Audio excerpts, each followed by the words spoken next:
Hello, everyone. Welcome to theCUBE studios here in the Palo Alto office. I'm John Furrier, your host of theCUBE here in Silicon Valley. And also we have our new studio in New York on the show floor of the New York Stock Exchange, connecting Silicon Valley and Wall Street.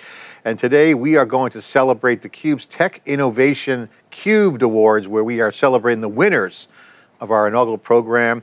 The competition was fierce and we received a huge number of exceptional, high caliber entries that showcase the incredible innovation in the industry and tech landscape. And today we are joined by Rob Greer from ExtraHop to discuss their award-winning entry. He's the CEO. Took top honors in the most innovative cyber resilience solution. Very competitive category. Rob, ExtraHop wins. CUBE alumni going back to, as a company going back to 2017. We've been covering you guys. You're new at the helm. Congratulations on the award. Thanks for coming on. Yeah, thank you, John. No, when I was evaluating whether I would apply to be the CEO of ExtraHop, I actually did watch your video with Kinea at the Falcon 24 event, and I was very impressed with what ExtraHop was doing, and that actually sparked a lot of my follow-on interest, which ultimately led me to join ExtraHop in the early part of the year. Well, that's super exciting to hear. And again, that makes me personally proud of our team, doing a great job getting that content out there. And of course, you guys are the talent. It only as good as the people on theCUBE. So we appreciate ExtraHop has had many great interviews. But the innovation award that you guys got, like I said at the intro, it's highly competitive. Cyber resilience is a category that kind of grew out of the classic storage, networking, compute era of recovery. Ransomware comes in, a lot of other cyber resilience, data-driven specific things, and then it evolves quickly into, you're starting to see it creep into new things. So clearly the foundation of cyber resilience, well understood, still competitive, still has a lot of headrooms. Being innovative in this kind of category is a huge accomplishment. What was central to your approach as a company? How could you share your innovation, what impact it has, why you guys are winning? Yeah, that's very good question, John. I have to really give credit to Jesse and Raja having foresight back in 2007 to create a technology that provides full visibility across the network, everything from layer 2 to layer 7. And at the time, it was more about performance, more about those characteristics, but it was never limited to just the IT operations side or the network operations side. And when they saw the need in the market and decided to also reveal the appropriate context and metrics and package it up in a way that security operations centers can be more resilient and frankly have more foresight to bad actors in the environment. And one of the approaches they took was to be passive. So everything we do is passive. We don't interfere with the live traffic, but we get real-time information. And by not only seeing that information in a single pass, we also are able to record it at scale across the entire enterprise. And so what that means is if you do see a compromise or some sort of breach potentially, you can now go back in time and be able to see what is the blast radius of that. And so from a resiliency perspective, you don't want to turn off your entire infrastructure if you're a publicly traded company that has to notify regulators within 4 days these days. If you actually understood that the impact of that was confined and maybe not as severe as you thought. Rob, that brings up a great point. Love that commentary, because every time I interview a CISO, whether it's at JP Morgan, Chase, or across multiple industries, I always ask the question, what's your resilience bar? Because each one has their own answer depending upon what industry. Obviously, JP Morgan Chase is huge, they're a regulated industry, but everyone has the standards. So you guys have been very successful. And again, going back to 2017, I could tell you, I've done those interviews. The founders understood this. I won't say they were misunderstood. They were very understood in that space, but then now as it goes mainstream in cyber, that becomes key. Every successful company has its own unique secret sauce. As you dig in there and look at the customers, look at the technology, what would you say is the most distinctive aspect of the approach that's enabled you guys to push the boundaries and achieve this recognition? So, I mean, our superpower, it all starts with the initial architecture that was put in place, which was wire speed single pass architecture where you're looking at all the packets and you're able to take out the relevant metadata that IT organizations, security organizations can extract real value from based on the use case. And even to the point of recording all of the data in a way that's efficient and can be referred to in the event of a true forensics investigation. So that architecture was built not just to be on premise, and you got to go back in time, John. In 2007, the cloud was kind of, maybe not as pervasive as it is today. Yeah. And the team, that's an understatement. The team being based in Seattle had some connections with our friends at AWS, and they looked at machine learning in a way that many companies that were on-premise oriented at the time did not.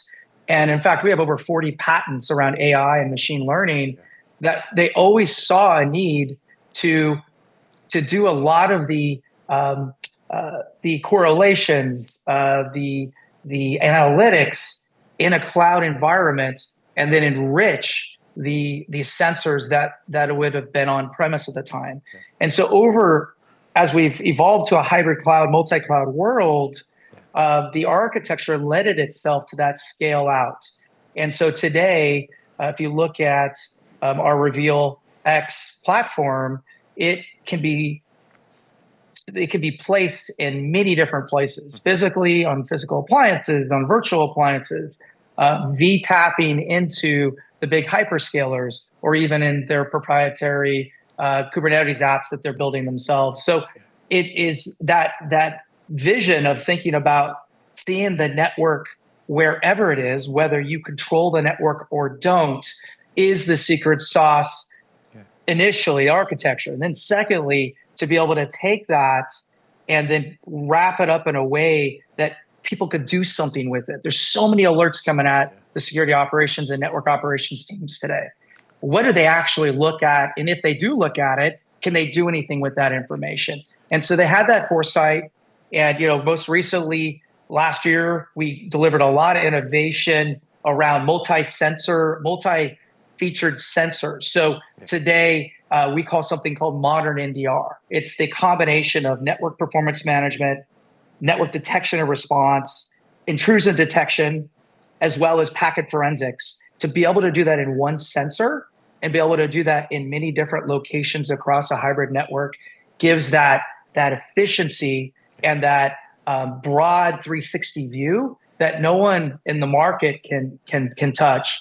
And for us, that is great. It makes us very complementary to what our partners like CrowdStrike are trying to do for large customers, where they have a next-gen SIEM, they have EDR, endpoint detection response, and what they're missing is the network piece, which is about 40% of the traffic they never see, we see. And that completes the next-gen SOC of where our customers need to go.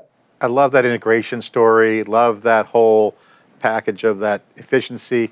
It's interesting, I want to get into the innovation around the customers. I want to put that on hold for a second, but I want to double down on what you just said, because you mentioned the early days of AWS.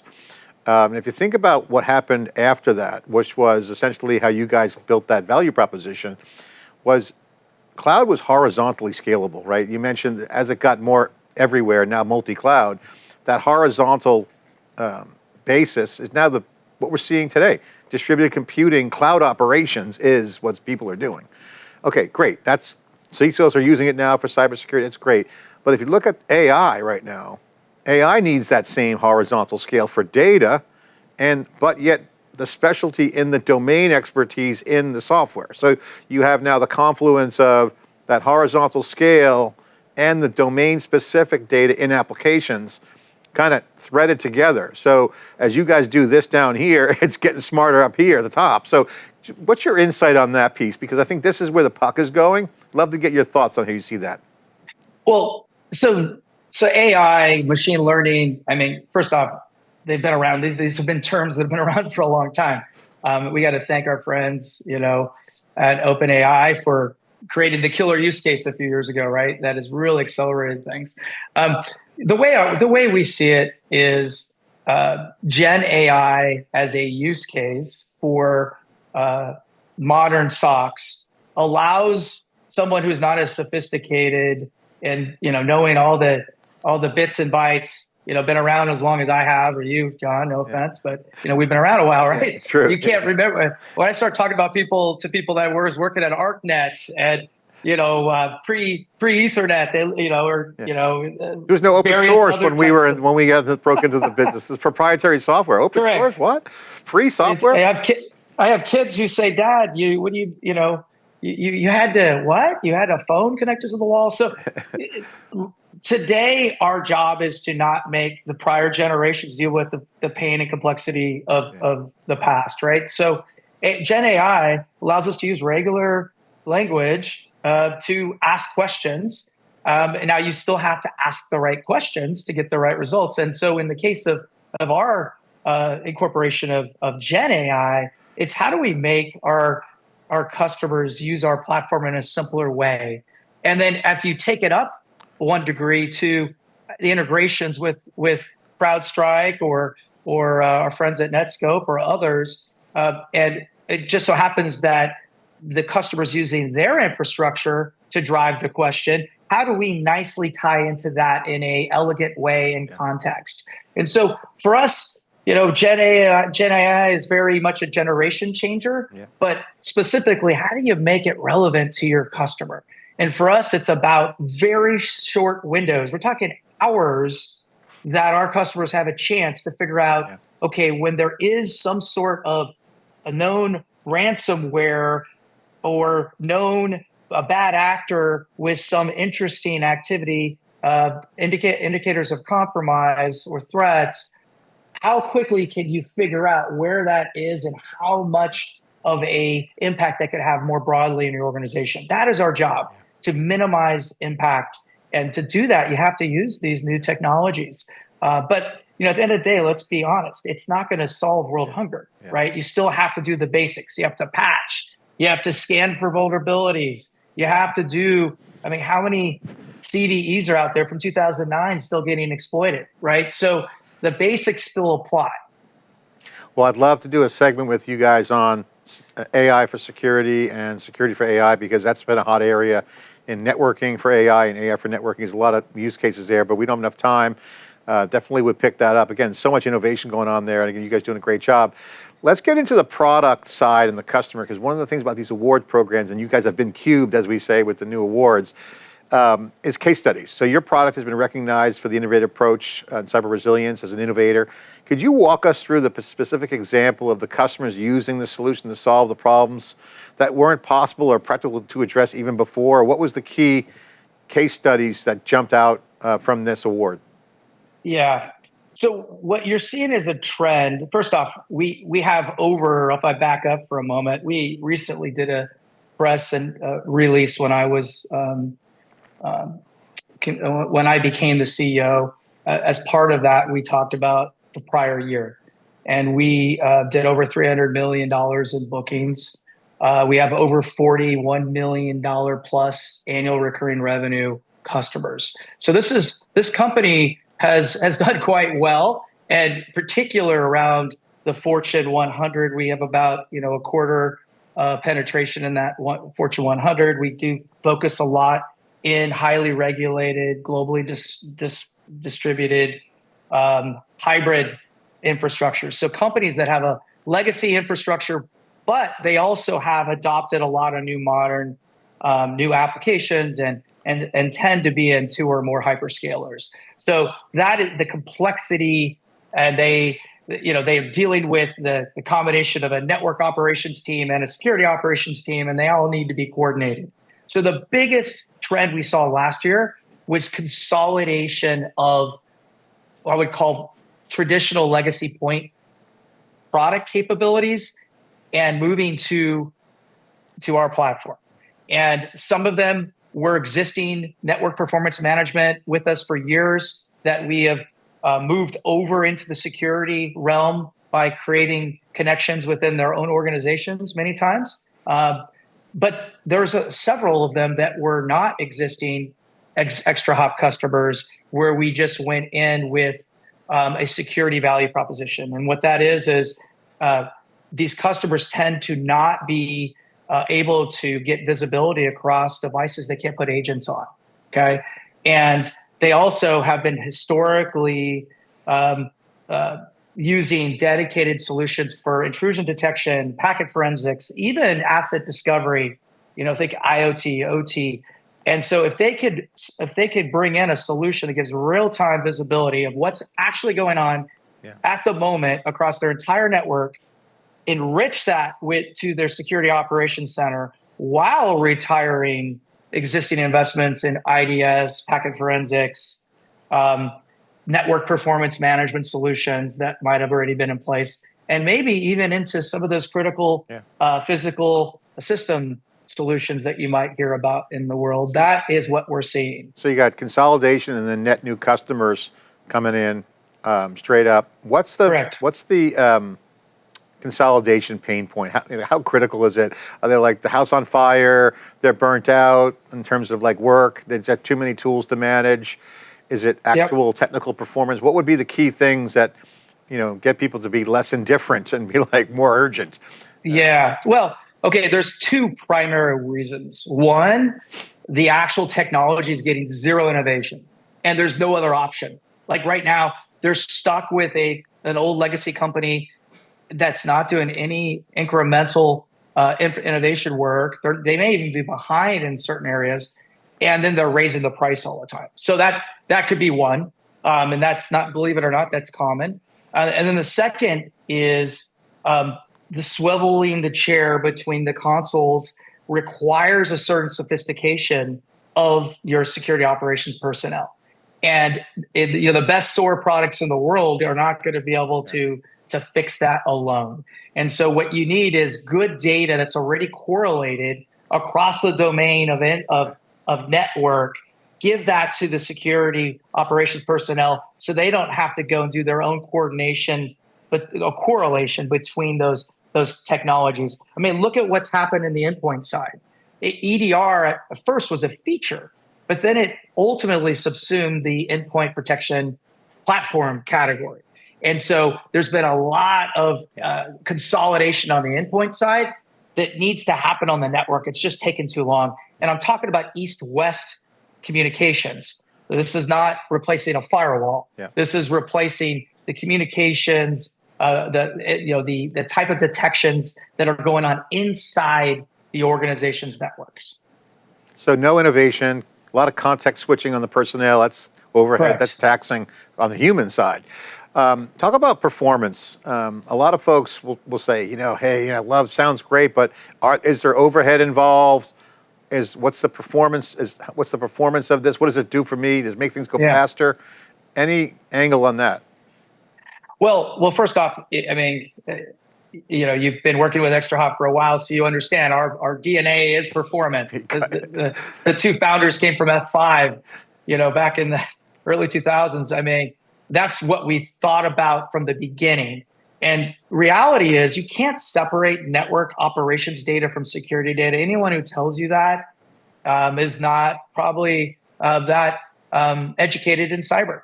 They're one and the same. Now, you might be specialized in a particular area.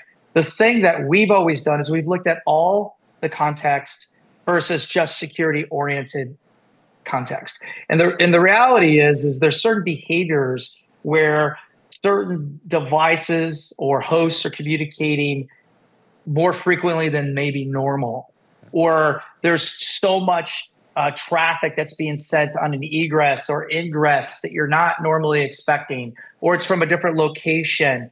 Maybe it's the same identity, but it's coming from a completely different location. And to be able to really bring that together and correlate that, you really need to understand performance. The other part is when you use our products, we don't slow it down.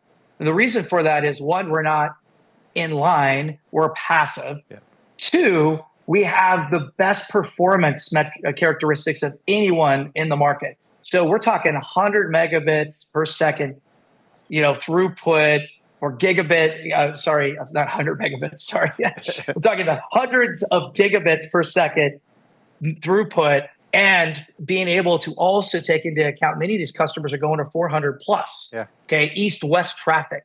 So we're always thinking about how do you get that single pass view of those packets, not drop any of that information. And if the customers want to record it based on certain triggers, you need to give them that forensics and be able to store it for the appropriate period of time.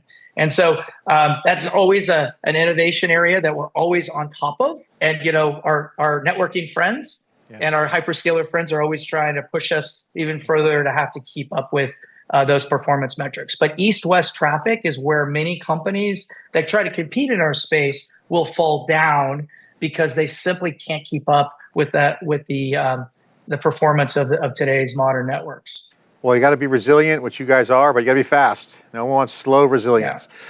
Rob, thanks so much. Again, congratulations to ExtraHop and the entire team for winning the CUBE Cyber Resilience Solution Award on theCUBE, our first inaugural ceremony. Thanks for coming on, and great to highlight you guys, and good luck and congratulations. We'll see you around. We'll see you at RSA. We'll probably see you at Black Hat and all the events. Reinforce, I'm sure.